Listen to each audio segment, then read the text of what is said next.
Hello everyone, this is part 18 of What If Naruto Was Trained by the Kyuubi, and I hope you guys enjoy this video and to like, to subscribe, to share, and check out the playlist, to see more comment down below. Now let's start the intro. They call me a god. They call me a god. They call me a god. Join my membership, the perks are great. It's in the description. Be sure to like and subscribe, it gives me more motivation. Enjoy. Oi, what's with all the yelling? It's like a guy just SD in here. A familiar voice called out, making everyone's attention move towards the door to the arena. All of the people in the room looked at two people who just entered, though more specifically the shorter one and the one who just spoke, causing many of their mouths to open in disbelief. Impossible, most of them thought, wondering if their eyes were deceiving them. Right in the archway stood one Namikaze Uzumaki Naruto. His cloths looking untouched as well as looking different, his skin unmarred and chest still intact. Naruto-kun? Yugito questioned barely above a whisper, thinking it was just a trick of the light and her tears, but she wiped him away and still saw Naruto standing there. Bastard, has us scared sick. Azanami roared in Yugito's mind, before a sigh of relief escaped her lips. But I'm glad H is okay, kitten, calm down NE. She said comfortingly to her friend. Ah, I see, so she was able to defeat my Bushin A. The new Naruto questioned. Well then I suppose it's my turn, he concluded, while nodding at Hana who had been standing next to him, but was now walking up the balcony steps to meet his team. Bushin. Most of the people thought questioningly after their bout of shock wore off. What kind of Bushin was that? Shishio Bushin, blood clone. Sarutobi said in almost a whisper, yet it carried throughout the entire room. Shishio Bushin? Kurenai asked. He nodded. A rarely used but very powerful Bushin jutsu, that most shinobi have discarded as obsolete with newer Bushin jutsu that have been created, the Kage Bushin being one. He explained. What exactly is it? She asked. He turned towards the Genjutsu mistress. The name should explain it all. It is a clone made entirely of the user's blood. However, the reason this jutsu is so powerful as well as the reason most shinobi don't use it anymore is because of the cost to the user. The only way to summon a Shishio Bushin is to have the exact volume of blood of the user. Meaning that you'd have to drain the user's weight in their own blood to create a single Shishio Bushin. He explained, getting gasps from many of the shinobi in the room. However, with this great price, comes great rewards. This Bushin has no set time limit of usage, it can potentially be a perfect copy of the user.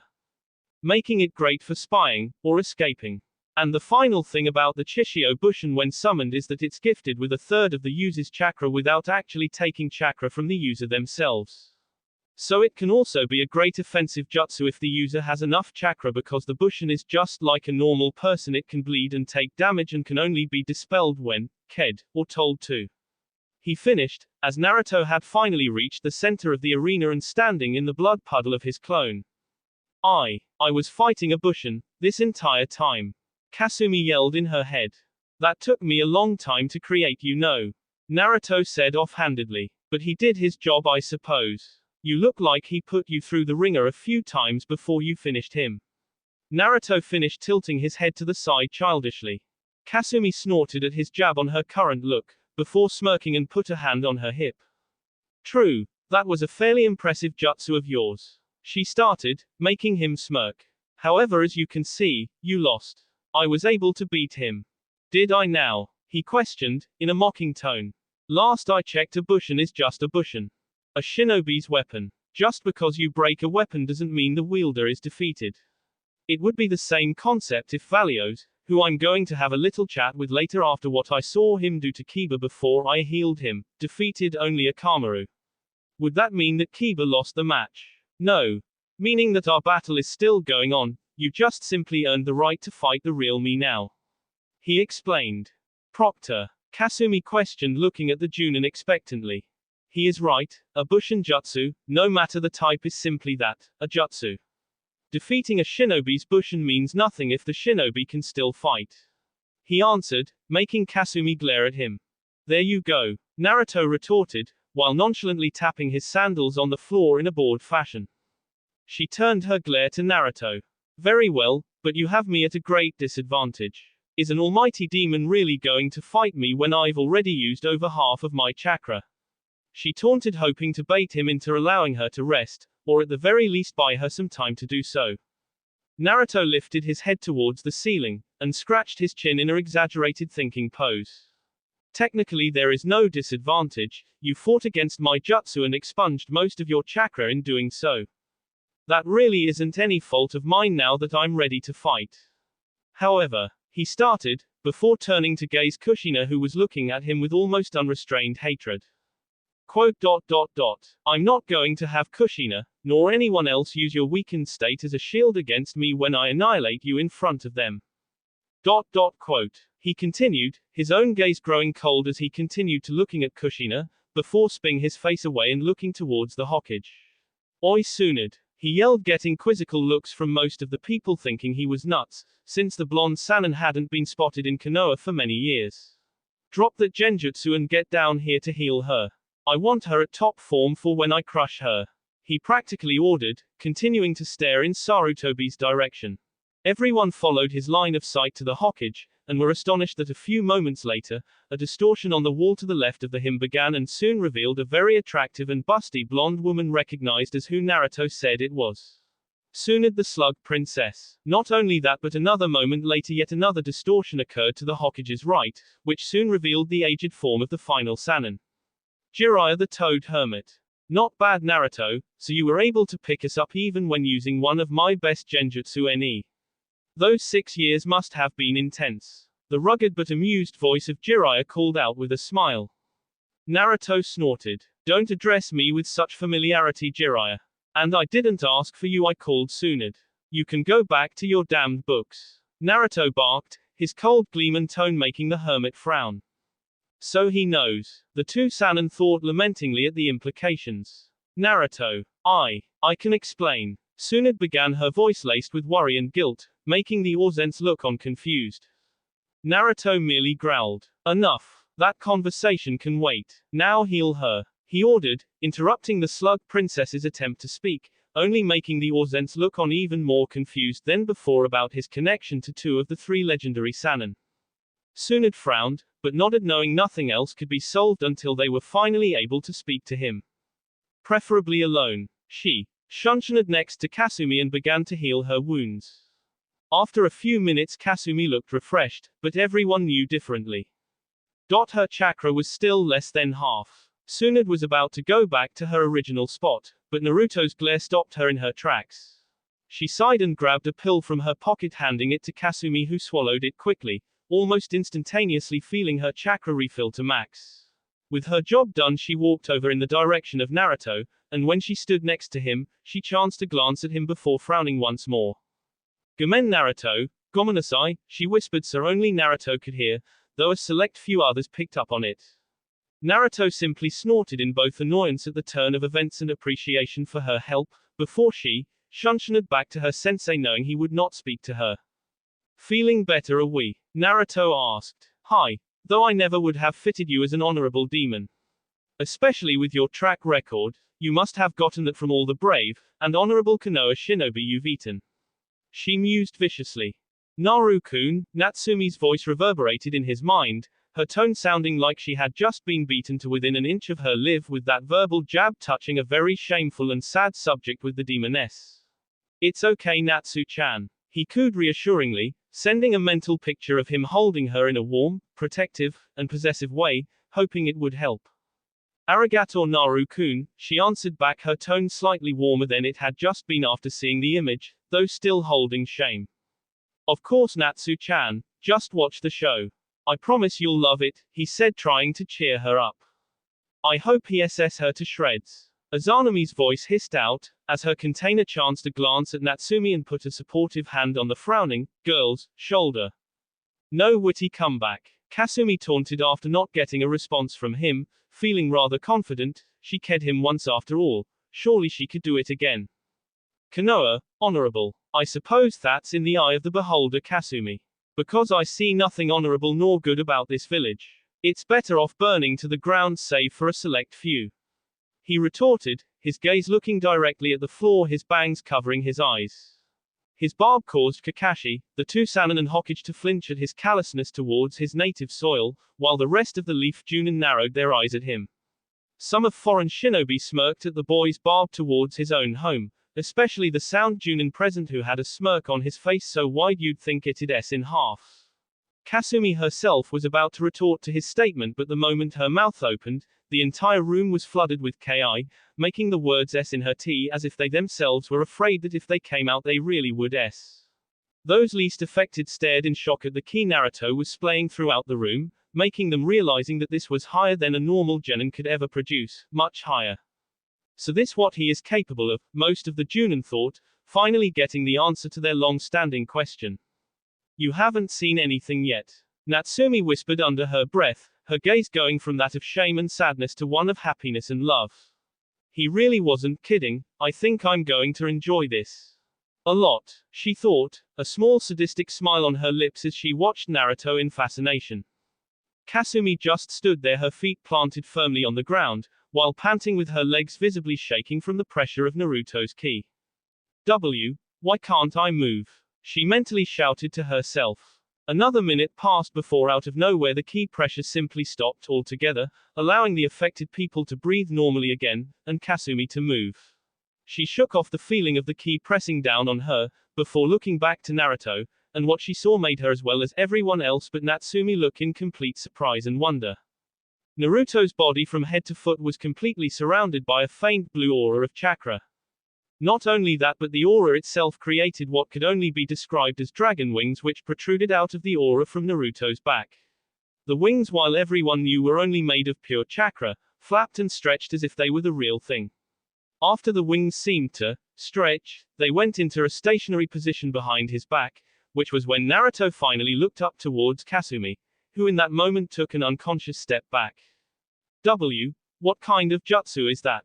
She questioned, stuttering slightly, never seeing, or even hearing about a jutsu like this. Shiroi Renge no Ryu, White Lotus of the Dragon. Natsumi answered with a mischievous smirk, just loud enough for everyone to hear and their attention to be squarely on her, her answer causing a loud gasp from a certain duo of green spandex wearing males. Did you just say S? Shiroi Renge. Mato Guy, the larger of the two, and Junin stammered out, his eyes the size of dinner plates as his entire body shook uncontrollably. She smirk grew. Hi. The younger male gulped audibly at her answer, feeling his mouth go bone dry. The same. Shiroi Renge, that's been a lost taijutsu, style for centuries.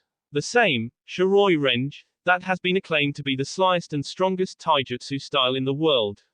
The very same, Shiroi Renge, that was said could defeat 50 armed samurai single-handedly with no weapon and only a beginner's knowledge.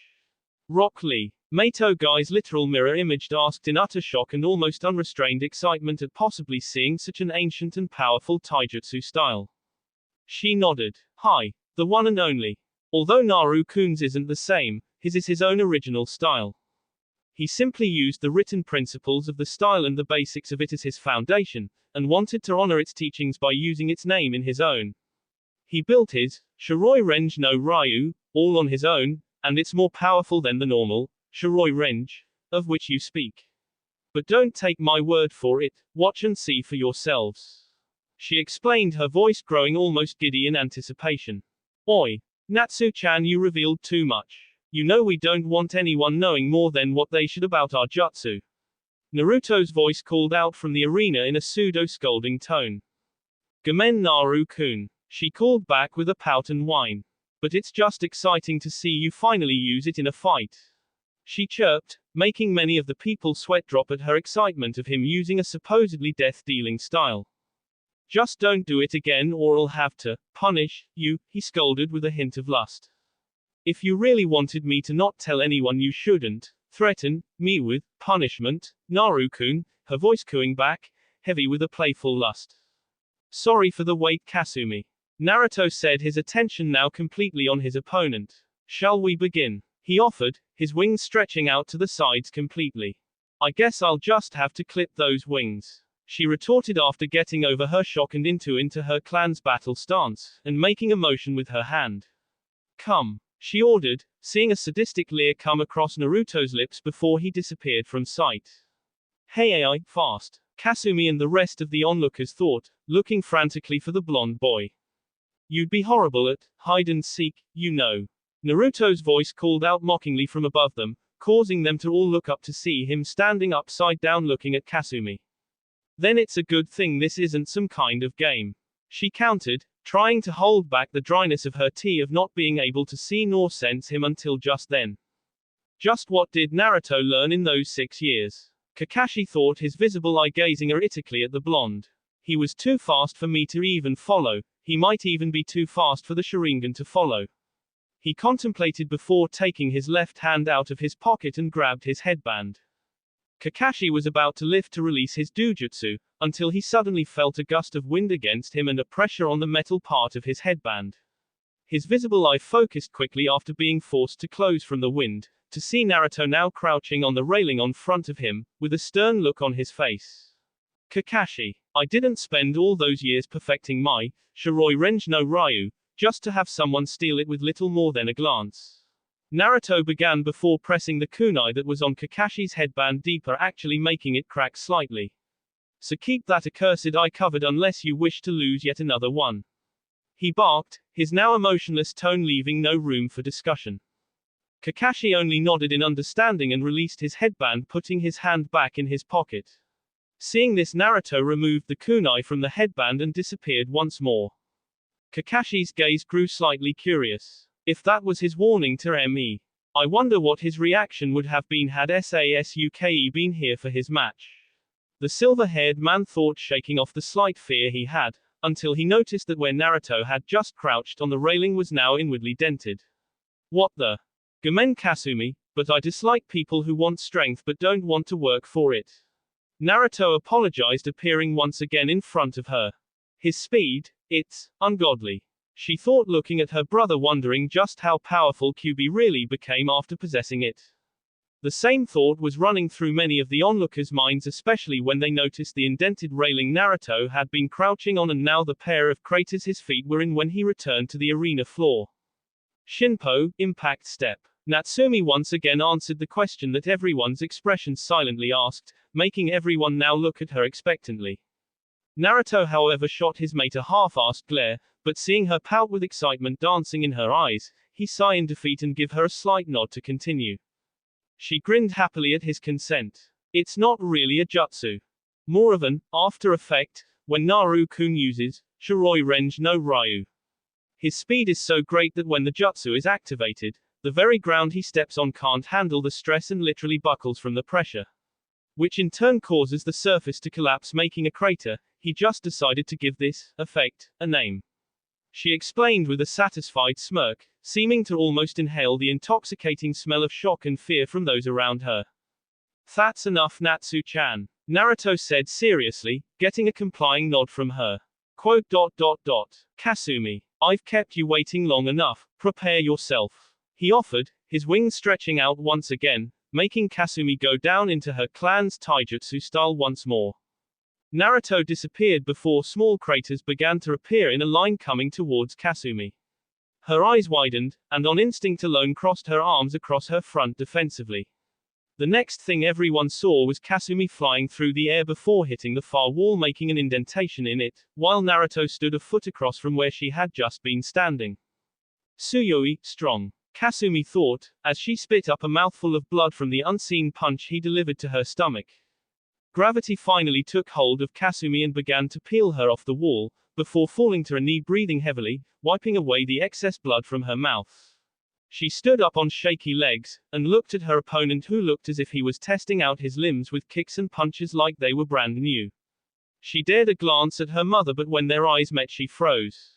She saw a variety of emotions running through Kushina's eyes, the most pronounced being hatred, and one she had never seen before nor thought existed for her mother, fear.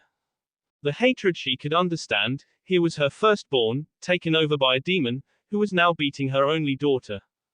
But the fear, an emotion she had never once seen come across her mother's form. She was always calm, collected and strong, yet now fear was in her eyes. Uzumaki Kushina, who was once and probably still is one of the strongest kunoichi in the world, alongside the slug princess Tsunade, was afraid. But of what? Seeing her firstborn like this. Seeing her children fight. Seeing the heir of the Uzumaki clan losing. The fear had no clear target in those eyes as far as she could tell. But what she did know was that Kyuubi was the cause of it all. Kyuubi attacked the village that night. It was Kyuubi who took her brother away. It was Kyuubi who was now beating her. And it was Kyuubi's fault her mother was afraid. It's all your fault, Kasumi screamed, as something in her psyche snapped. Her gaze heatedly fell back to Naruto's form. I will, she started, her voice carrying over the entire arena, making everyone look at her quizzically. Quote. I will, she repeated, her tone becoming sharp and determined. Quote. I will, her voice now growing cold and venomous. Quote. Defeat you, she screamed as she snapped her body up, her eyes emanating a glow that promised pain to her opponent, before she grabbed a bunch of shuriken and launched them at Naruto, who simply smirked. However, she wasn't done yet, and went through a set of seals faster than she could before, the adrenaline pumping through her veins giving her a boost of strength and speed. Futen, Repushu, wind style, gale wind palm. She yelled, slamming her arms forward as a large gust of wind pushed forth from her body, which hit the shuriken, increasing their speed dramatically.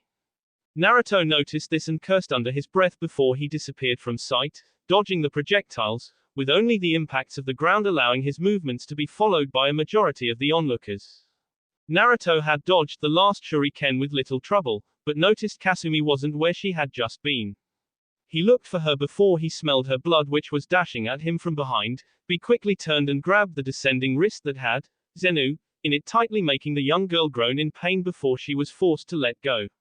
Naruto grabbed the sword with his free hand, and looked at it a moment, admiring the craftsmanship. This is a beautiful sword, he complimented before flicking his arm, so the sword rushed towards Kushina. The onlookers looked shocked at his actions and looked to see if the Whirlpool sensei was alright, only to see her cold stare and now bleeding cheek, that Zenu, which was now protruding out of the wall, had nicked while sailing through the air. Naruto just smirked, seeing his mother not even flinch when the sword cut her, but put his attention back on the young girl he held in his hand. Now, he began, his face getting closer to her with every passing moment until their noses were nearly touching while her heated gaze met his amused one. Quote. I will show you just what my jutsu can do besides make a mess of the environment. He offered his warm breath, caressing her skin, making her gaze harden even more, that is until she was suddenly released from his GS. Kasumi jumped back on sheer reflex, but noticed Naruto had disappeared again. She skidded along the ground before stopping abruptly when she hit her FY object. She turned quickly to see a smirking Naruto before a fist impacted her face, causing her to stumble back. She was about to regain her bearings, but a kick to the ribs stopped that, then a punch to her back sent her forward. Then a series of devastating blows were launched upon her, blows so quick that it looked like she was simply having body spasms with how her body contorted. The onlookers looked on in amazement of Naruto's style, as well as sympathy for Kasumi, who was taking a beating. Her body looking like a rag doll, being thrown in every direction as blood splashed out of her mouth and nose. Her cloths began to tear and from the sheer force of each blow, and with the sound of the kicks and punches Naruto was landing on her body, it was no wonder.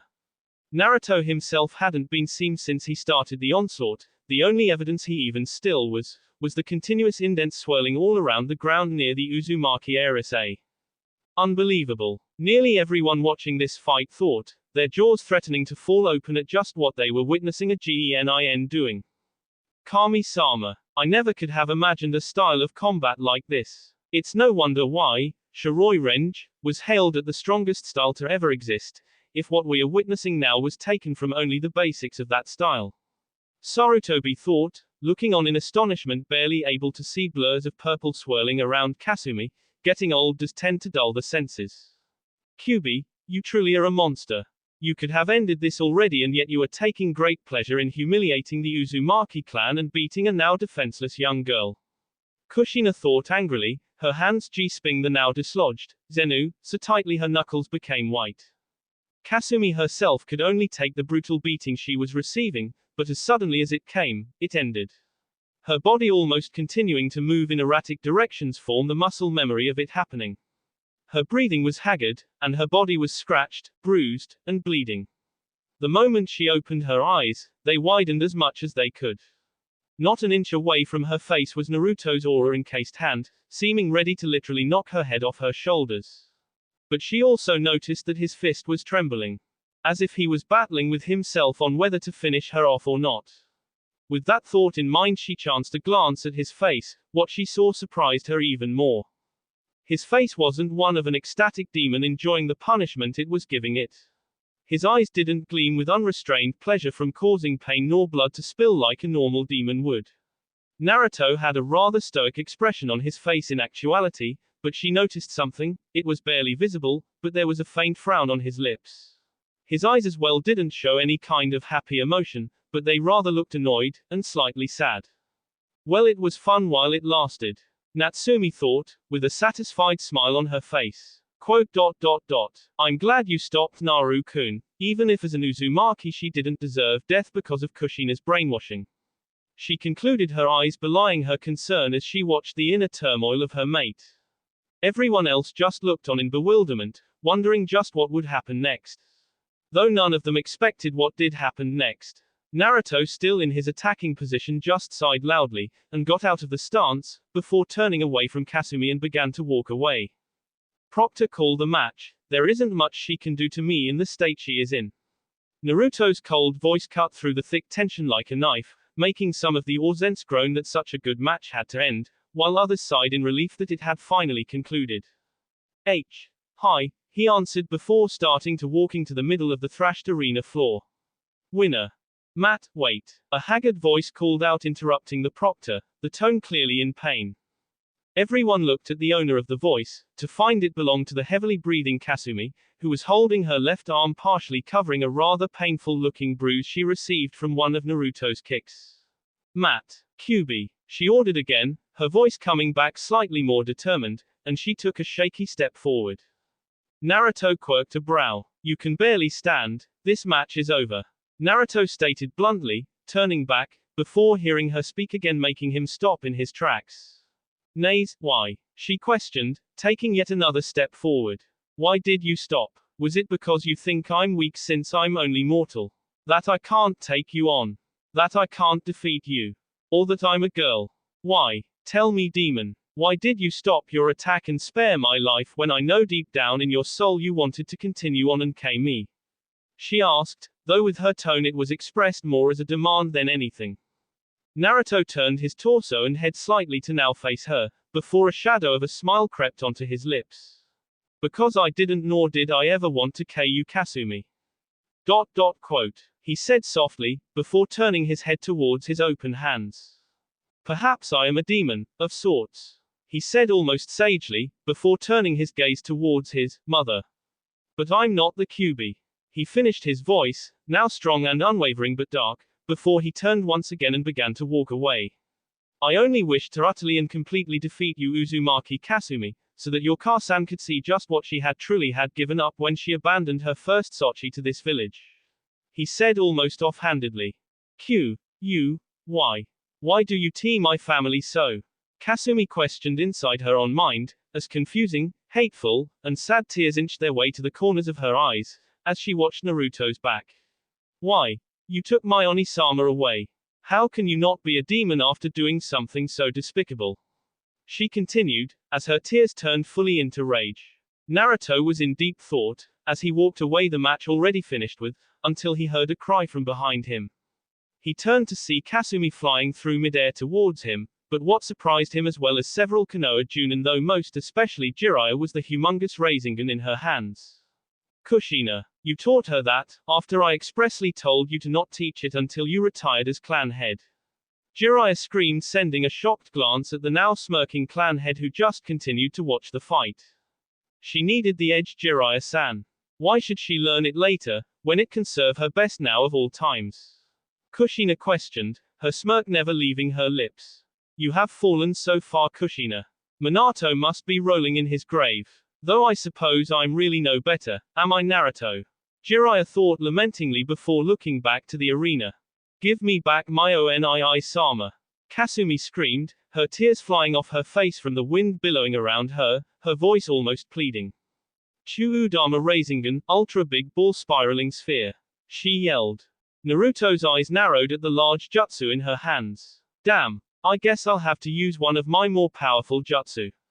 That Rasengan is no joke, especially with her putting her remaining chakra into it. He thought, a growl of annoyance escaping his teeth, before he stretched out his right hand. Futon, Rasengan, wind style, spiraling sphere. Naruto said, as a normal Rasengan appeared in his hand, before a moment later wind began to pick up and surround the ball, the wind so sharp that it was akin to blades orbiting around Naruto's jutsu. Those who knew of the intimate past of the Rasengan looked on with jaws hitting the floor. Unbelievable, he not only mastered it without any formal instruction, but was able to do what the Yondaime never could, to apply an affinity to it. Most of the Konoha Junin thought completely in awe at just what Naruto has been able to accomplish in his 6-year absence. He was taught by the best after all. Natsumi thought smugly, smirking at seeing everyone's shocked expressions. MMNN. Naru-kun definitely deserves a reward tonight, after such an exciting fight. She thought mischievously, unconsciously licking her lips. Naruto waited for Kasumi's large Rasengan to get close enough, and when it was he slammed his wind-based jutsu into hers. For a few moments the attacks were in a complete stalemate, though unfortunately for Kasumi, Naruto's was just more advanced and powerful considering it was enhanced by an element, and the most offensive element no less. After several moments more Naruto's Rasengan finally began to press into Kasumi's. And before long was able to penetrate the barrier containing her restrained, swirling chakra. Normally an act like this would release the chakra right at Naruto, but because of the particular elemental jutsu he used, Kasumi's jutsu was blown back into her, as well as Naruto's own. The Orzens looked on in awe as a blue tornado-looking beam erupted from the jutsus colliding. The beam completely encompassed Kasumi, and looking as if Naruto was shooting it from his own arm, that is before he himself disappeared from sight. My Kami-sama, and this from only Genin. Most of the Orzens thought, in utter astonishment, as they looked onto the results of the blast with bated breath. Naru-kun, you really are too kind-hearted, even after all the crap people have put you through. But then, that's one of the things I love about you. Natsumi thought, knowing just what Naruto was doing. A few more seconds passed, as the beam slowly shrank in size until it completely vanished, leaving a crater on the arena floor from the impact and a hole in the ceiling where the beam shot through. Where's Naruto-kun, and the Uzumaki? Hana asked, not finding him anywhere, everyone else having the same problem as her.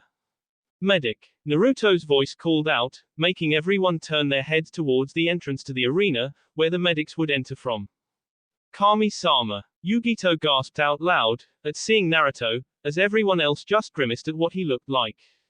Naruto's back was currently to them, but that wasn't the reason for their reaction. What was is the fact that the back half of his shirt and flak jacket were completely obliterated, while his pants were spared in many places but still holding together. Not only that but his back itself had deep lacerations as if a samurai took to his back as his practicing dummy. His back was heavily bleeding from the wounds, as well as lightly smoking in certain places from the chakra, while his shoulders heaved up and down as he breathed haggardly. What happened to? Sarutobi was about to question, when he noticed Naruto was holding something in his arm. He saved her. He answered his own question, when on further inspection recognized the bundle in his arms as Uzumaki Kasumi, getting surprised nods from those who heard him. N.A. Zay. Kasumi whispered through pained breath, while looking up at her unsuspecting savior with half-lidded eyes. In response Naruto just pulled her into his chest tighter after he noticed her shiver. Kasumi herself wasn't in much better condition than Naruto if the Orzens had a good look at her anyway. Her front looking the same as Naruto's back, her body was heavily cut up and bleeding with lacerations lining her front, the front of her cloth shredded into nothingness leaving her as her body slightly smoked. Rest Kasumi. Were Naruto's only words, they weren't a request. Kasumi was going to protest and ask her question again, but when she looked into Naruto's eyes she saw a glint of concern and even guilt, and despite knowing just what he was, decided to listen, before closing her eyes resting her head against his chest allowing the darkness and chakra exhaustion to take her. Is Kyuubi really as bad as you said? Ka-san. Kasumi mentally questioned, considering that Naruto's actions were nothing like how Kushina had described Kyuubi to act, before she fell unconscious. Naruto heard the click of the arena entrance and walked closer when the medic team entered and laid her on the stretcher. Frowning at her current attire or lack thereof, he sped off the remaining frontal portion of his flak jacket and shirt and placed them across Kasumi so she was covered from perverted eyes. The medics quickly took her out of the room, and closed the door before Naruto headed back to the middle of the arena once more. Call it, he ordered coldly. Hi, winner. Namikaze Uzumaki Naruto, the proctor said, still trying to get over what happened. Naruto put his hands in his pants pockets and looked towards a scowling Kushina. I hope you are satisfied, Kushina, he said emotionlessly, sending shivers down a few of the genen's spines at his coldness, as well as a few blushes from the young kunoichi at seeing his toned torso, and the battle scars just adding to his physical attractiveness. I will never be satisfied until you are S and Naruto-kun is free, monster, Kushina mentally answered, a growl escaping her but only heard but her remaining son. Naruto just sighed in annoyance before, shunching back next to his team, Yugito and Hana. Are you okay, Naruto-kun? Both Hana and Yugito asked simultaneously, before looking at each other and blushing slightly. Hi. Little winded but nothing a nap won't fix. She was strong, made me release more than half my chakra by the end. He answered, leaning against the cold wall that felt good against his damaged back. Incredible match, Naruto-san, Haku congratulated with a smile, making him smile in appreciation. That was Naru-kun, but you should probably get a shirt on before you make some of the girls lose consciousness. Natsumi joked with a smirk. Naruto looked around curiously, and noticed that she was right. Most of the genin kunoichi were blushing madly and a few had spurts of blood falling down the noses as they, covertly, stared at him. I'll be back then, he said before, shunching out of the room. Just how strong is he? Yugito questioned though not really expecting an answer. Pray you never find out, because that was only the tip of the iceberg, was Natsumi's cryptic and rather ominous answer, making those that heard her unconsciously gulp, her sadistic smirk not helping the situation. Well, let's see if the next match can match up to the last. Sarutobi called out, making the whispers of the shinobi about the last match silence, none noticing that Yugito too had, shunshed out of the room. With Naruto, and I really liked that jacket too. Naruto grumbled while going through his closet at the Namikaze mansion in his non-demon adult form. Naruto thought over the fight he had with his half-sister while changing, and just sighed while shaking his head in exasperation. Despite his initial bloodlust, and eagerness to wipe the floor with an Uzumaki, despite him still doing so, as the fight went on, his bloodthirst began to dwindle. Especially when Kasumi had declared that she only fought to free what she believed to be his trapped soul. Had it not been for Kushina's trickery, he probably would have found her reasons to fight admirable.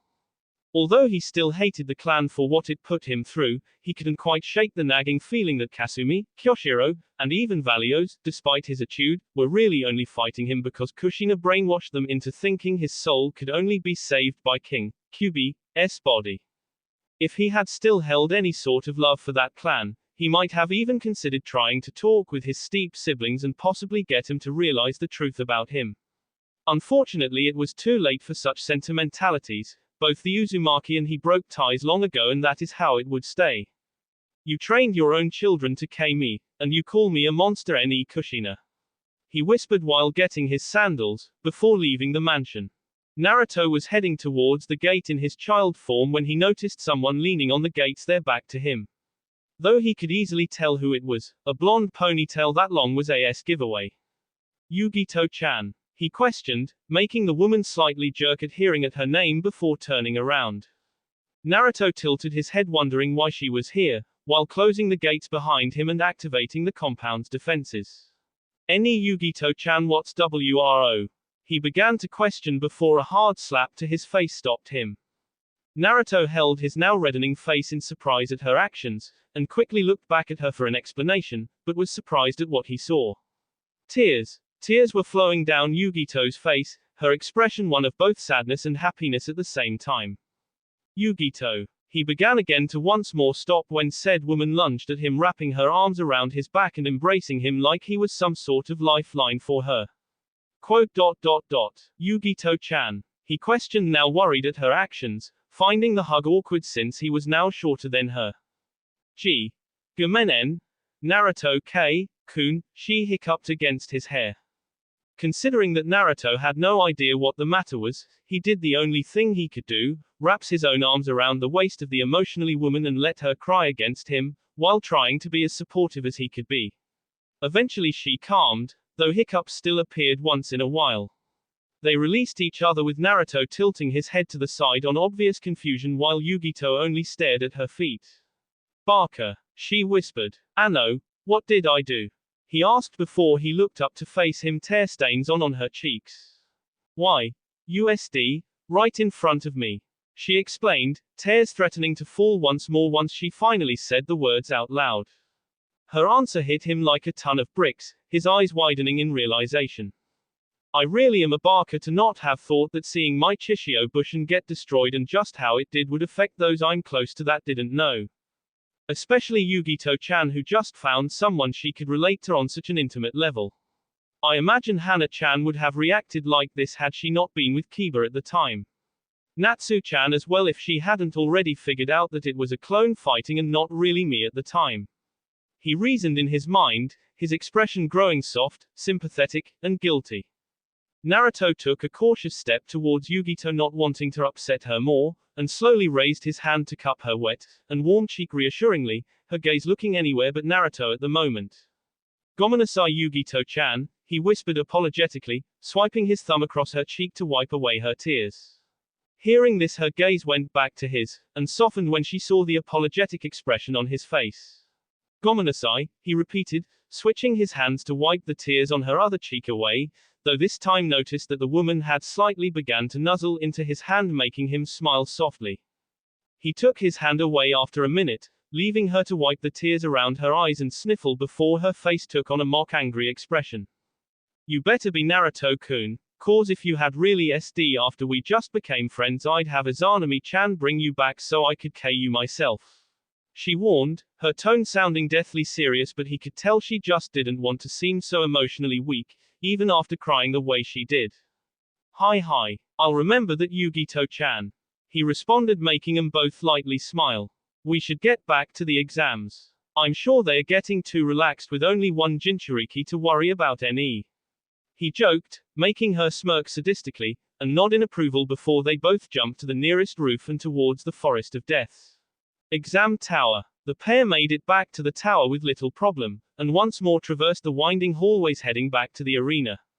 Though on their way, saw a medic group run past them with who looked to be Uzumaki Kyoshiro on a stretcher looking in very bad shape.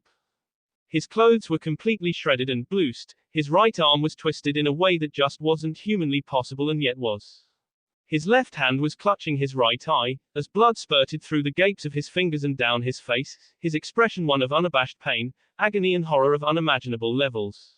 The worst wounds, however, looked like 5 set of claw marks crossing his chest in different angles, which were still slightly bleeding as the medics carried him to the ICU wing of the tower. Was that Natsumi-san? Yugito asked, slightly awed at the damage the boy obviously had to endure during his match. No doubt about that, Yugito-chan, that is Natsu-chan's handiwork if I've ever seen it. Naruto retorted, his lips unconsciously twisting into a smirk. We should hurry before they start asking where we are, he suggested, as she nodded in response, and they both continued on. The two had finally reached the double doors to the arena, and opened them without a fear for what may jump out at them. They walked in the arena floor and looked on with quizzical expressions, seeing Haku and Rock Lee standing in the middle of the arena, with satisfied expressions as well as bruises across both their boss. Their clothes sped here and there, along with blood trickling down in different places with puddles of water surrounding them at different parts of the arena floor. They had wanted to ask what was going on but could tell that the battle was still going, so held the tongues, but fortunately their answers would come now. Proctor-san. I concede, Haku's soft and rather exhilarated sounding voice called out. Hi, winner, Rock Lee, the proctor said. It was a great match, Haku-san. I hope we may fight again later, Lee said, extending his hand to the young girl, while without hesitation took it in turn. Hi, I would like that, Lee-san, she replied, as each of their smiles widened. I think we missed a good match, Ne Yugito-chan, Naruto questioned, with Yugito only nodding while looking on at the smiling pair. "Are good you two have returned, and perfect timing no less." The last preliminary match was just decided. Sarutobi called out to the two Jinchuriki, who began to walk towards the center of the arena. "Ah yes, will all those who have won their matches along with their senses please come to the center of the arena for an announcement concerning the final part of this year's Chunin exams," he ordered. Everyone quickly followed it. The winners and their Chunin instructors gathered in the center of the arena while facing the Hokage, Anko as well as the two Sannin that stood slightly behind him. "First I just want to congratulate those of you who have won your matches, you truly a strong shinobi." Quote. He praised, getting mixed reactions from the group. Now, concerning the final part of the exams. It will be the same concept as the preliminary matches you just fought. However, the matches will take place in exactly 1 month, and take place in the exam arena that all Chunin exams that are hosted by Konoha are done in. Not only that, but you will be fighting with an audience of many influential people. Lords from far and wide will come to see you fight, so no matter what, come to win. He challenged with a wry smile. Hearing him conclude his speech, Anko stepped forward. "All right, you little bastards, you heard Hokage-sama. The final will be the same as the prelims, but this time you will know who your opponent is before the match," Anko announced, before a box poofed into her hands and moved to the closest genin, telling them to pick from the box. "In this box you will each be assigned a number, and from that number your opponent will be decided," she explained while moving down the line, as a Chunin wrote down the numbers each child got. "This is to allow you to train yourself to defeat said opponent within the month hiatus you have between now and the finals. And considering that you now know what your opponent is slightly capable of, I suggest that you use that time wisely." She warned, a sadistic leer on her pink lips. The final genin picked his number, and the Chunin wrote it down before handing the paper to Anko, who stood in front of the genin once more. "Now for the order you will be fighting in." She paused, hoping to enhance the tension she loved to cause, but was sadly disappointed and pouted before getting on with it. Quote. Match 1, Sabaku no Temari vs. Nara Shikamaru. Match 2, Hyuga Neji vs. Natsumi. Match 3, Aberrane Shino vs. Sabaku no Kankuro. Match 4, Namikaze Uzumaki Naruto vs. Ni Yugito. "I'm going to be fighting Himount Aura." Both Naruto and Yugito thought simultaneously, looking at each other with uncertainty. Match 5, Uzumaki Valios vs. Rock Lee. And finally match 6, Sabaku no Gaara vs. Uchiha Sasuke. Anko finished reading off the list before giving it back to the Chunin. "Well, there you have it. You now know your opponents, so I suggest you use that month to devise ways to defeat them, and to think up new jutsu so you won't be defeated yourself in the process. As for the foreign shinobi, I hope you have enjoyed your stay in Konoha these past few days, and I wish you a safe trip home, and until we see each other once more in a month." Sarutobi concluded with a slight bow, the foreign shinobi bowing in return, before everyone began to exit the room. "Naruto-kun, wait a moment," he announced, getting the attention of Naruto as well as those he was close to. Quote. "I would like to have a word with you, please come to my office," Sarutobi requested, before shunning away. Both Naruto and Natsumi exchanged glances, before Hana came up to them asking to come along. Once he agreed, they all disappeared in swirls of leaves. Hokage's office. "What's up, Oji-san?" Naruto asked boredly, after the trio entered his office. Naruto's question was answered as one of the windows to the office opened up, and through it jumped two familiar figures that made Naruto's gaze harden, the figures of the Toad and Slug Sannin. "We wanted to have a talk," Jiraiya answered. "And we knew you wouldn't come if we had asked you ourselves," he explained, making Naruto look at Sarutobi with a displeased gaze, with the wizened man looking back with an apologetic expression. Naruto figured that these two would want to talk with him, but not right after this part of the exams ended, and just sighed in exasperation at the situation. Naruto, along with his female companions, decided to get comfortable in a few of the chairs provided, considering they knew he wouldn't be able to leave without those two having their say. "Speak," he commanded coldly, leaving no trace of him even remotely wanting to be there any longer than necessary. His demeanor, while understandable, still made both Sannin frown before Tsunade spoke up, hoping to disarm the situation. Naruto-kun, we just wanted to have a word with you, and perhaps try to explain what had happened in the past. But is it okay to have these two present? Some of the things we wish to speak to you about are rather personal. Please don't speak with him in such familiarity. You don't have the right, Natsumi growled blatantly, with Hana nodding in agreement. And besides, Naruto-kun said it was alright for us to come. We are the closest things to family he has after all, Hana added. Tsunade looked perturbed at the two and was about to make a heated retort about real family, but was stopped when Naruto began to talk. Explain what exactly? He started, his voice already devoid of emotion, staring so deeply at the two that they felt he was looking past them instead of at them. That you, Tsunade, or should I say Kyuubi, godmother, decided that after I was born and given to that red-headed woman. You disappeared from my life until this very day. While I can forgive the fact you left, considering that you had your own personal demons to tend to and had cut all ties with this village so you couldn't have had a clue Kushina left me for 11 years ago. But that still doesn't absolve you of the fact that you never once cared enough to hazard a single visit to see how I was doing. Not even a letter to see how I was doing, just so you didn't even have to enter the village and yet still know. Had you been selfless or even once caring enough to hazard to find out how I was doing, you'd have learned what my life was like here all those years ago. He barked, seeing the now dejected and guilty look on the attractive woman's face, that is before his gaze focused on the other man in the room. And you, he said even more coldly, if that was even possible. Jiraiya, or Kyuubi, godfather, as it were, left me in the same way Tsunade did, only for more selfish reasons. And even worse than her crime against me. You knew that Kushina left me in this hellhole to rot. You still associated yourself with Konoha, and had connections within these walls, I'm sure. So the news of the Uzumaki clan leaving wasn't something you wouldn't hear about. Yet here we are 11 years after she abandoned me, with you finally making an appearance in my life. You stayed away from this village for a decade after my Tucson SD, just so you could write those damnable books of yours without taking any sort of responsibility for me. Never once coming to see me. Never once coming to help me. Never once coming to protect me.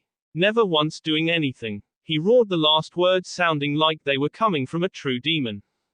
Naruto's anger had come to a boil and he couldn't hold it back. His hands clenched the armrests of his chair so tightly they began to crack under the pressure. His ki slowly leaked out and saturated the air within the room. Both Sanin looked down in shame. Although Naruto was vicious with his words, he was exactly right. Neither of them took their responsibilities as his godparent as anything more than just another title that was thrust upon them. Like Sanin, they were supposed to be his support if anything ever happened to his real parents. Yet when the time came that they should have been there for him, neither was anywhere in sight. One writing a book while peeping at women, and the other drinking away her problems and gambling away her money.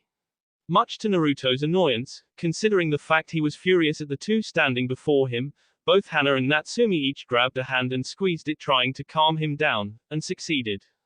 Naruto closed his eyes and let out a slow and heavy breath, before opening his eyes once more, his gaze solid and intimidating. If you've come to ask for my forgiveness, you can forget it. You both can stew in your own guilt, stupidity, and selfishness until the Shinigami decides to grace you with his presence. Naruto spat, before grabbing onto both girls' hands and stood up, making them stand up as well. And if that was all you wished to speak to me about, we'll be on our way. We have better things to be doing after just finishing our matches. He concluded, before turning his back to them. Matt. Jiraiya shouted out of nervousness. Please wait. He begged, causing Naruto to turn his head. We both know what we did was terrible. He started, making Naruto snort at his describing what they did with the word, terrible. But we want to try in any way to make it up to you somehow, that is why we came back. He explained, his words rousing the blonde's curiosity. Naruto sighed once more, and turned back to his seat with girls in tow. You have 5 minutes, he responded, crossing his arms over his chest. The two let out a sigh of relief. Well, we know that nothing we can do will be able to fix what we did. Or didn't do in the past. So all we can do is say gomenasai and try to make up for it in the present and future. The Toad Hermit explained, before a small smile spread over his lips. Naruto, you were born with great potential, and very powerful Kekkei Genkai from both the Namikaze and the Uzumaki clans. And we are both here to try to nurture your gifts so make you a strong shinobi as both friends to your parents as well as to try to repent for our past sins against you. And our first decision was to use this month's hiatus between the exams to personally train you. He offered, his tone sounding regal, hoping that it would get the desired effect from the boy. Only to receive the opposite effect, Naruto snorting indignantly, making him frown slightly. I know you may not like us right now, Naruto, but you can't deny the fact that learning from two of the legendary Sannin of Konoha will make you tremendously powerful. Especially concerning the strength you'll need against the Kunoichi from Kumo you were matched up with. Jiraiya finished in a concerned tone, something about Yugito felt off to him ever since she fought. Naruto nodded in understanding. I would very well admit that learning from you two would make me strong. Naruto began making the two's hope rise that he'd say yes. However, I have a much stronger and loyal sensei than the two of you could ever be. And I wouldn't trade her for anything in the world. He finished proudly, making Natsumi blush slightly at his words. Besides, what could you two teach me that I don't already know? He questioned. Both of the Sannin scowled slightly at his barbs against them, before they realized why they were there and smiled once again. Tsunade stepped forward. I, Naruto, will teach you the secret to my infamous strength, that can literally destroy mountains in a single punch. Not only that, but I can teach you some of my medical jutsu, that is if you are good enough. Tsunade explained with a challenging smirk, hoping that Naruto was just as headstrong as Minato had been when it came to a challenge. Jiraiya then strode forward. While I will be teaching you several variations of the Rasengan which I noticed you were not only able to master but able to add an element to it, I can also teach you Fuinjutsu, as well as other jutsu that I have collected over the years. Jiraiya announced proudly. Naruto just looked at the two after the declarations, before standing up without a word and went to the closest bookshelf around. As he did this, everyone quirked a brow at what he was doing, that is before he lifted his hand, and flicked his middle finger against the shelf. The moment his finger touched it, the shelf crushed in upon itself like an invisible meteor hit it, making everyone but Natsumi look wide-eyed at him. However, Naruto didn't appear to be finished when he bit his thumb and summoned Shinku Kaijin from its pocket dimension. He unsheathed the shining blade and espered himself trough the thigh, grunting in pain, before spinning the sword out from the side, making blood splash across the floor. All three of the elders in the room panicked at what he has just done and were about to go over and help. However, a set of hands pulling on their wrists stopped their progression. They looked at Hana and Natsumi oddly since they were the ones who stopped them, but both girls simply shook their heads and looked back at Naruto. The trio followed their eyes and looked in astonishment to see that Naruto's entire leg was surrounded in a green aura, and the slash on his leg was quickly healing before a moment later appeared to be gone. Once he tested out his leg, and felt it working properly, he unsummoned his sword and took his seat between his companions once more. As you can see, I already know how to use my chakra to enhance my strength. Not that I really need to use any after all the physical conditioning I've done. He thought to himself. As well as an all-around medical jutsu that can heal nearly any sort of wound as long I have enough chakra to supply the wound with. Naruto answered, while looking at Tsunade, who had a rather sheepish and slightly jealous look on her face from his actions and words. As you for Jiraiya, as you've stated already, I've already mastered the Rasengan, as well as added my main element to it. However, I've also personally created 3 powerful variations to the jutsu. And I'm currently working on a 4th that could probably decimate an army faster than my 2-san could using our Kekkei Genkai.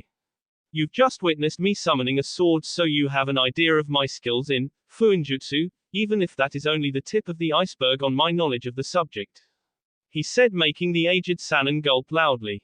So, what else can you two put on the table to offer me, because right now I'm not impressed. He finished, crossed his arms, looking expectantly. His words and actions left both Sannin speechless and hard-pressed to find anything they could do to keep his attention. Their training for him was their trump card, and it failed, miserably. Sarutobi coughed forcefully, seeing the helpless looks in his students' eyes. Perhaps these two could tell you about your parents, and in exchange you could tell them about your life. Sarutobi suggested, trying to give his 2 students a chance with the boy, who at the moment was eyeing him so coldly he thought he would freeze under the gaze. Well, perhaps your life after you left on your self-proclaimed training TS. he corrected after an awkward cough when he realized Naruto's life in the village was not to be openly discussed. The two Sannin smiled appreciatively at their sensei. Hi, we could do that, Naruto, perhaps even get to know each other during that time. Tsunade offered with a warm smile, praying that it could work to convince him. Naruto's eyes just narrowed. I do not wish to know anything about the woman who gave birth to me. She and her clan are as S to me as I was to them the moment they walked out of those gates. As far as my two-san, he is unfortunately S. And while I have only a few things of his, those that I do tell me volumes about who he was. And I am content with what they taught me about who he was, and how he lived. He continued before once again getting up from his seat. Now if there is nothing more I really wish to leave, he requested, and when only seeing the sad expression on Tsunade's and Sarutobi's face, alone with a thoughtful one on Jiraiya's, decided it was time to go. Naruto was about to open the door to the office, when a voice called out. Naruto. Jiraiya's voice cut through the silence, making the boy look back once more. Tell me, just who is your sensei you spoke so highly of before? You are clearly much stronger than you let on, so I'm wondering who it is that trained you, and taught you such powerful but more importantly very dangerous techniques, the Rasengan being one of them. The aged Sannin asked, any form of sadness replaced with a concerned as well as curious expression.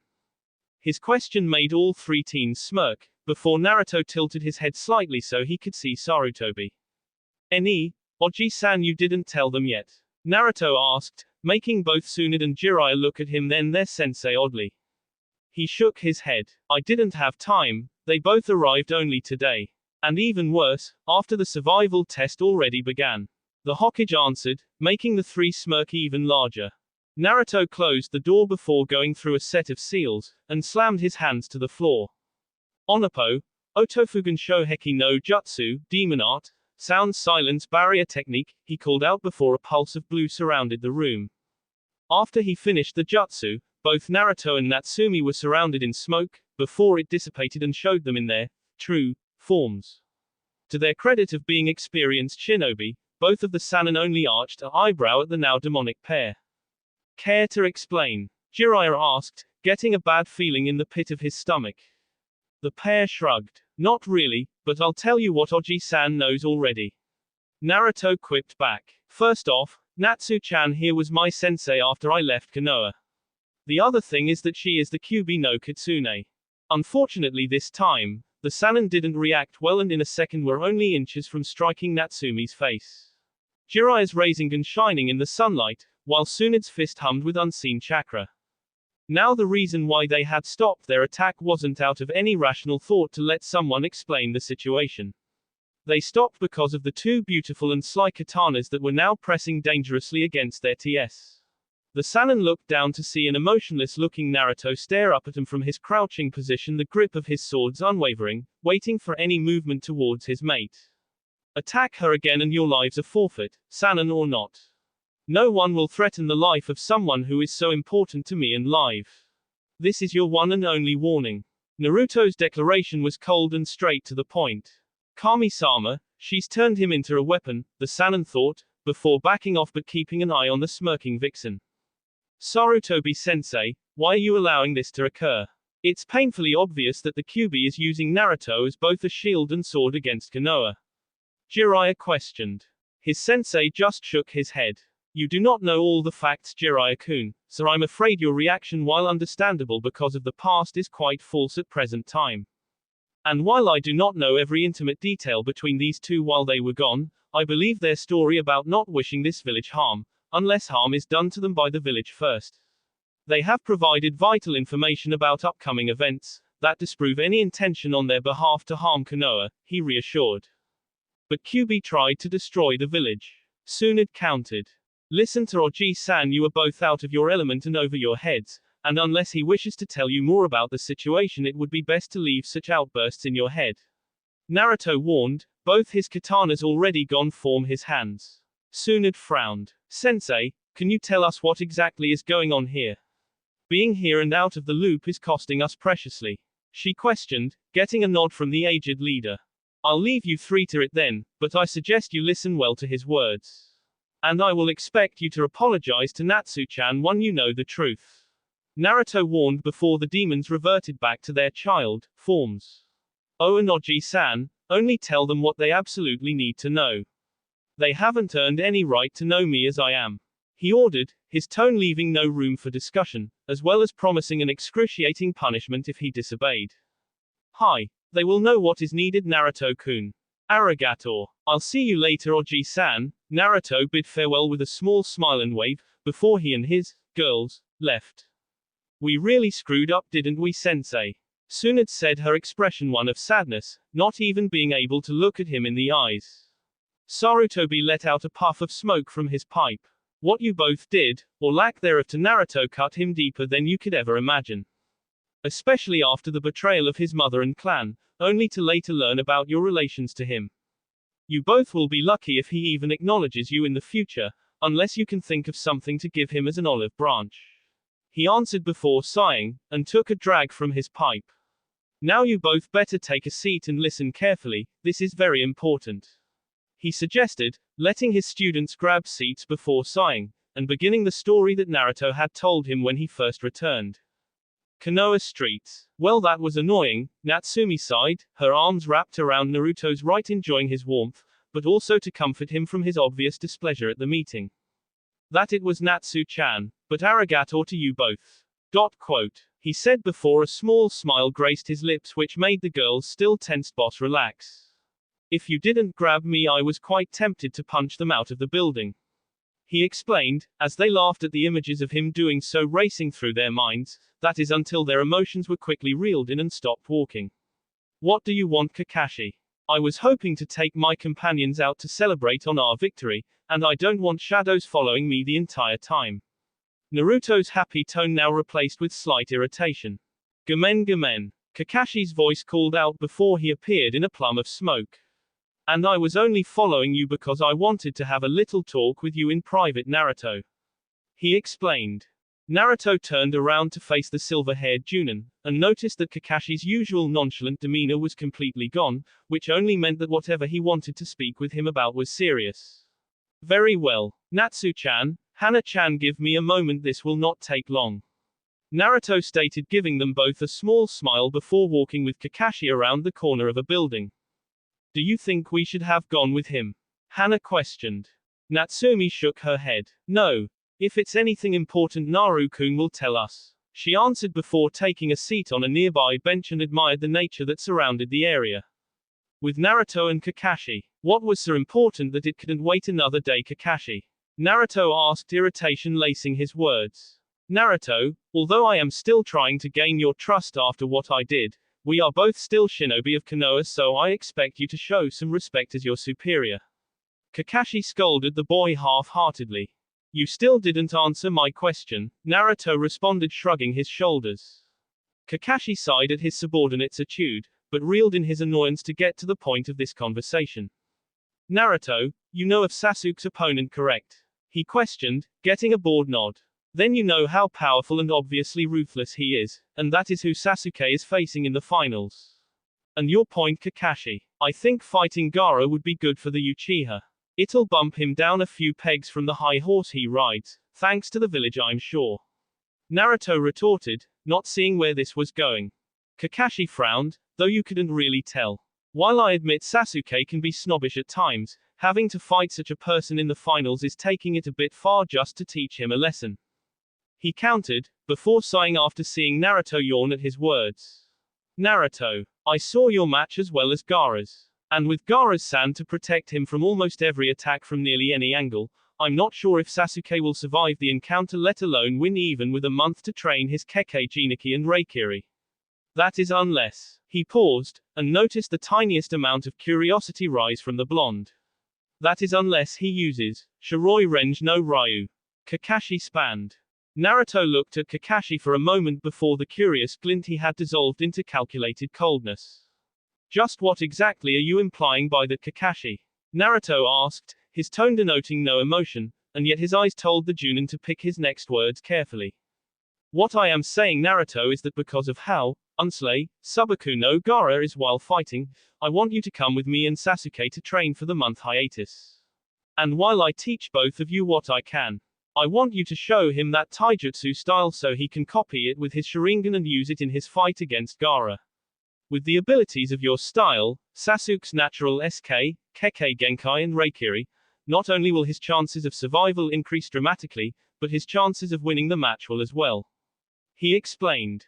Naruto looked at Kakashi with unblinking eyes for a good 10 seconds before a small smile crossed his lips, and then grew into a grin, and then into small chuckles, before finally erupting into full-blown laughter.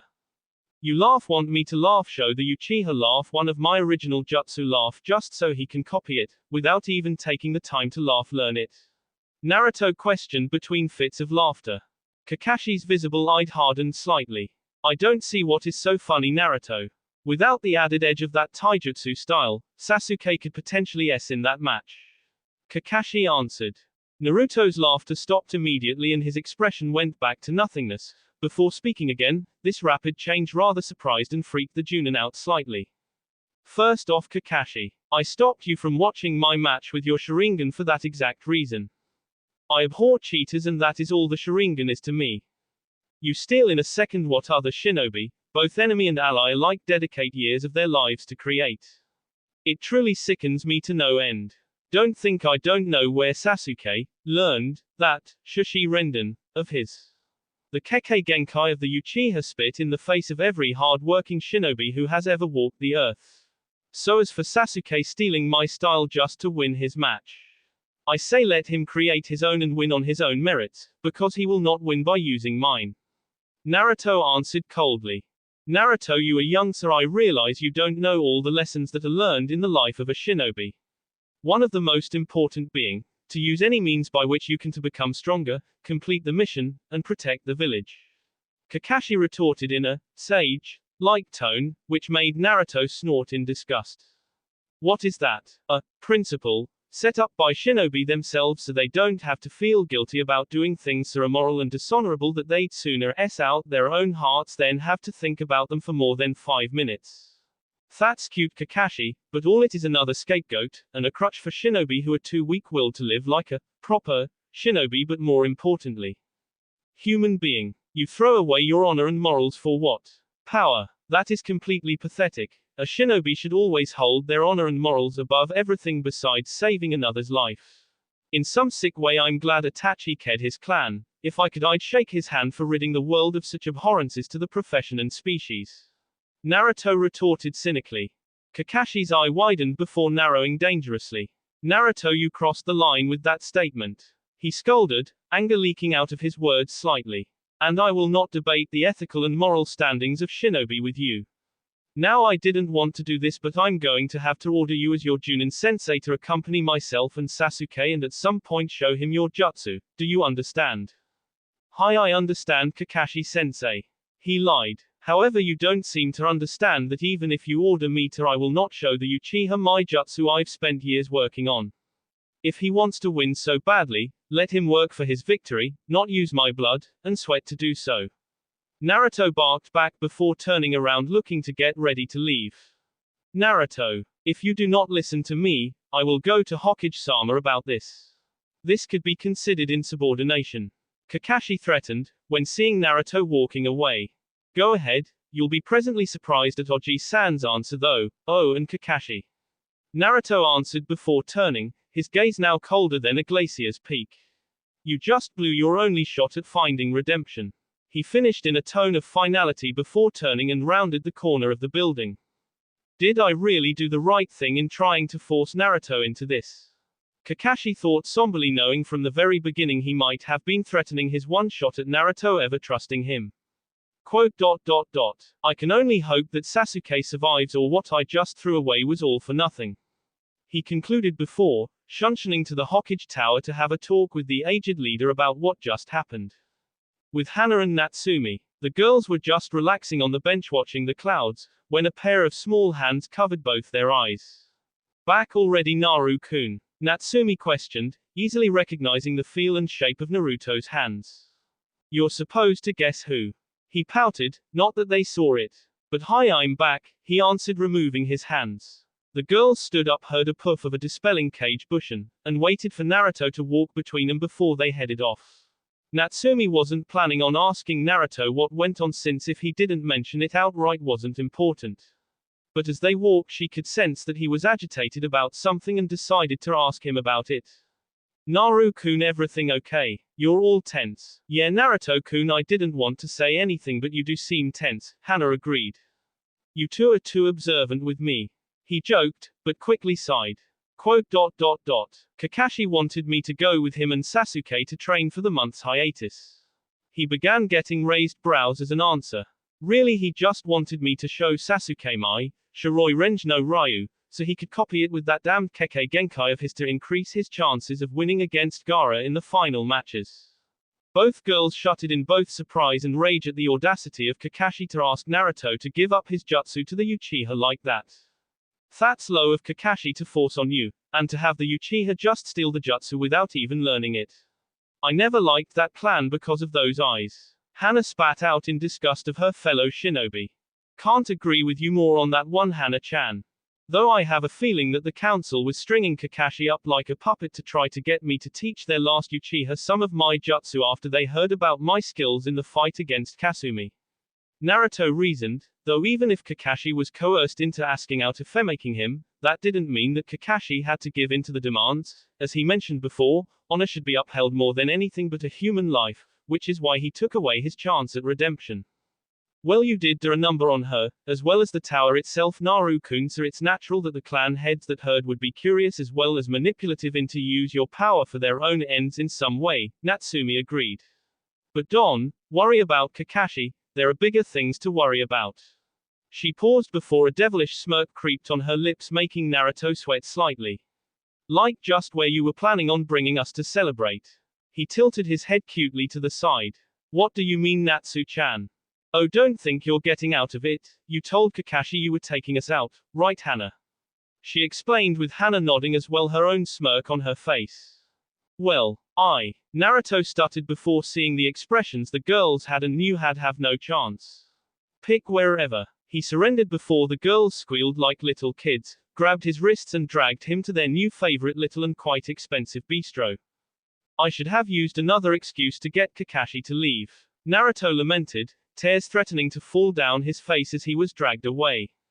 Later that night, with Yugito, Yugito had decided to just take a long rest after her match with Akiko.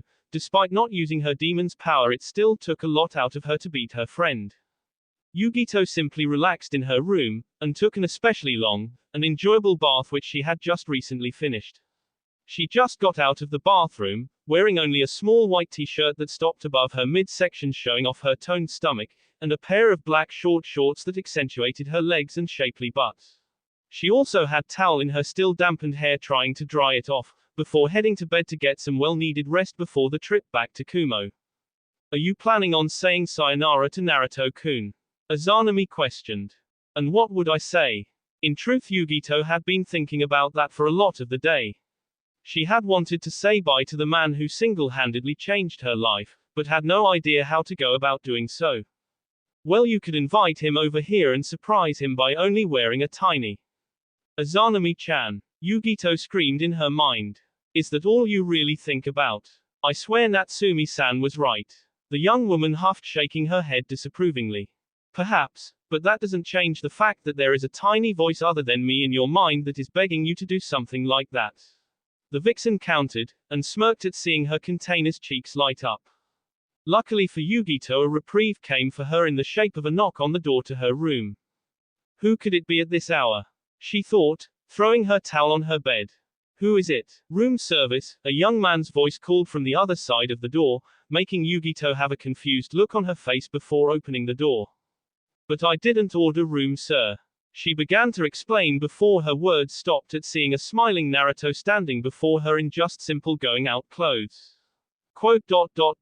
Naruto-kun? She questioned, the same confused expression on her face, wondering just why he was there. That is until a surprised sounding whistle cut across her ears.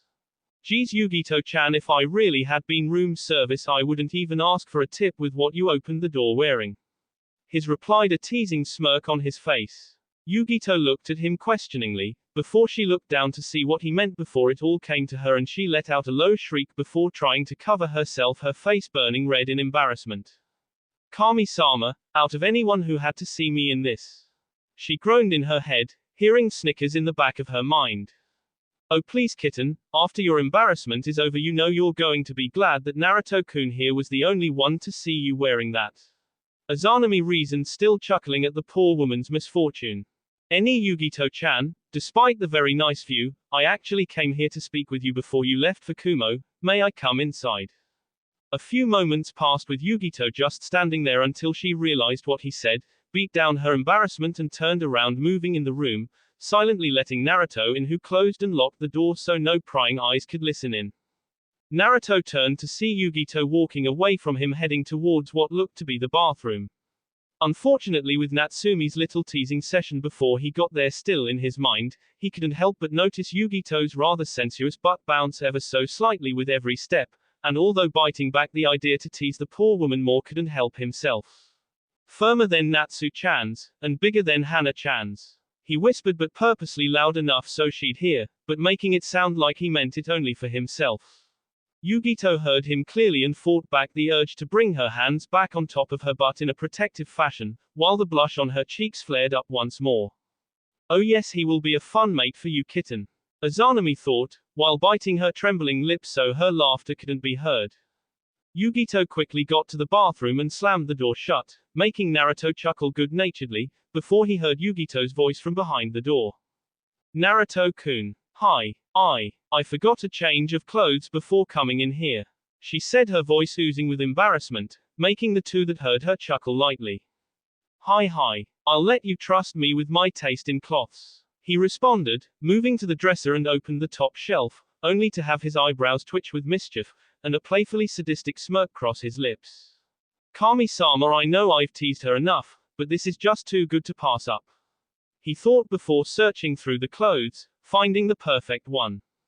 Ano Yugito-chan. Hi. Which color do you like more, red or black? He asked as innocently as possible. Ano, both are fine, but red I guess. She answered, unable to see the eating grin on his face as he walked to the bathroom door, knocked on it, and opened it slightly. Here you go, he said, biting his lip to hold off his laughter till the right moment, as he slid his hand through and gave her the piece of clothing. What the did he give me? This is too small even to be a shirt. Yugito mentally questioned before unraveling the bunched-up attire. Yugito's face instantly turned so red, you'd think it was purple out of both embarrassment and rage. Oh yes, so much fun. Azanami concluded before not being able to hold it in anymore and burst out laughing at the sight of just what exactly Naruto had given her. Yugito held up the crimson-colored thong in front of her face, something she wouldn't ever buy on her own. It was a gag gift on her birthday from Akiko saying she needed to get a man, whom would appreciate an article of clothing such as this. Yugito's rage overwhelmed her embarrassment as a controlled ki swept through her room which Naruto felt immediately. Ru. 2. A demonic but still feminine voice gurgled out of the bathroom, making him sweat slightly. Okay, maybe that was a little too much. He though still chuckling. The door to the bathroom swung open as a black, white, and yellow blur jumped and tackled the Hanyu to the ground before they started tumbling around. The two containers wrestled around the room for a good 5 minutes. Well, more like Yugito tried to punch Naruto's face in while he just held her at bay, before they both stopped. Naruto was now on his back, his arms holding back Yugito's while she was straddled his waist.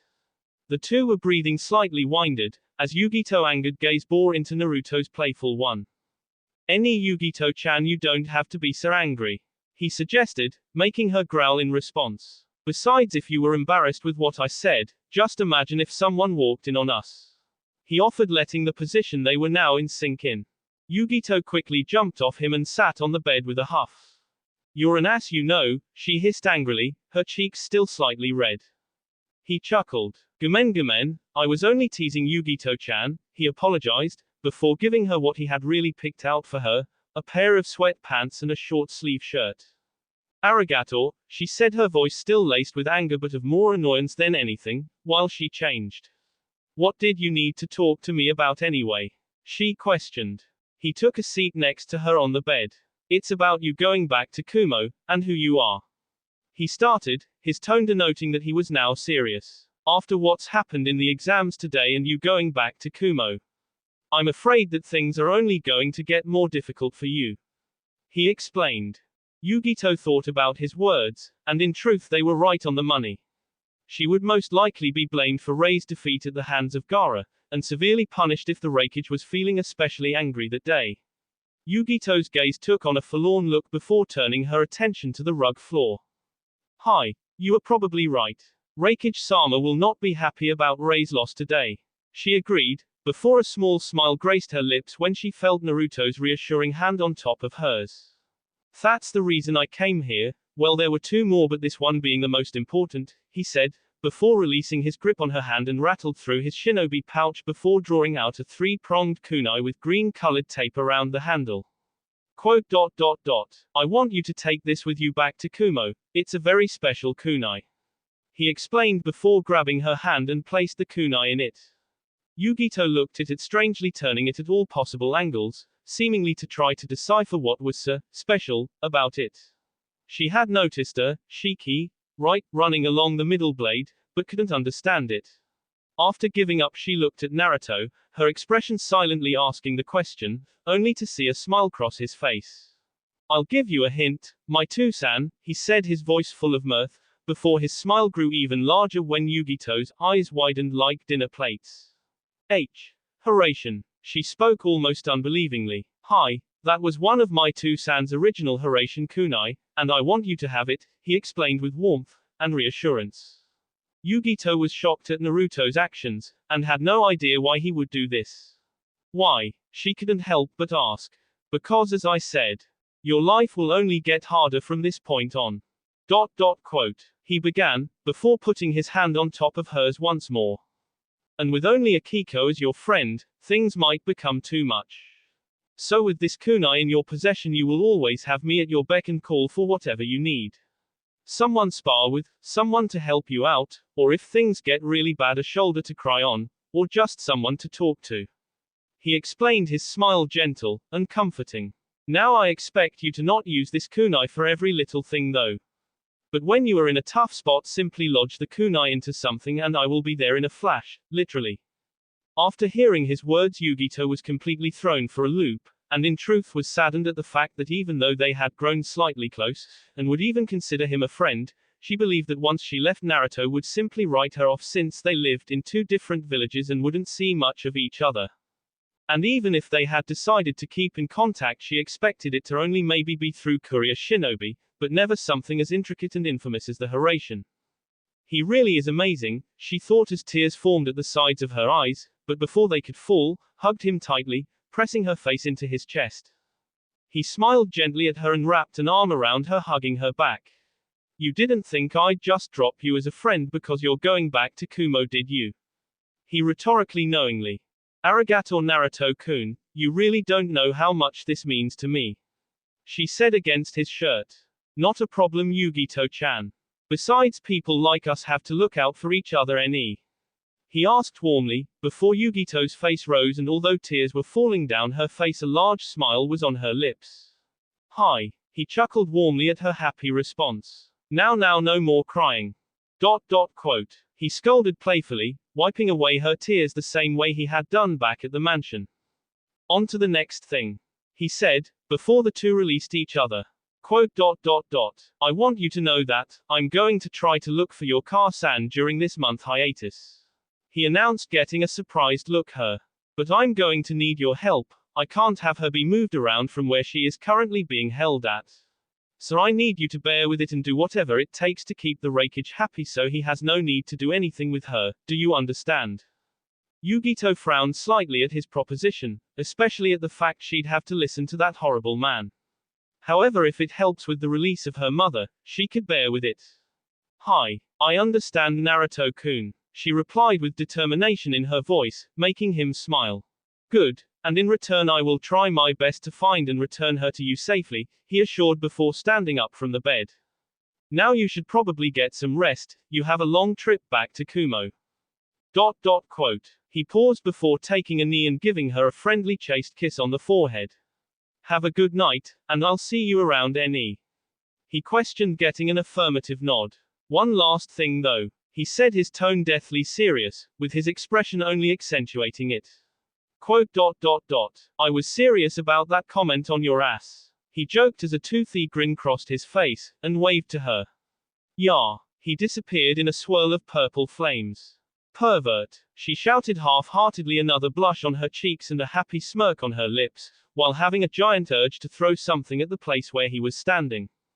Yugito quickly stepped off her sweatpants and t-shirt, finding them it too hot to keep on before plopping herself on her bed, and just repeating their conversation on her head. Her cheeks heated up from all his teasing, and appreciative, happy smiles from his selflessness while subconsciously running her hands up and down the special kunai he had given her. Arigato Naruto-kun, she said once more before closing her eyes to sleep, his kunai pressed against her chest in a protective fashion. That guy is a real charmer, and it's worse cause he may not even realize it.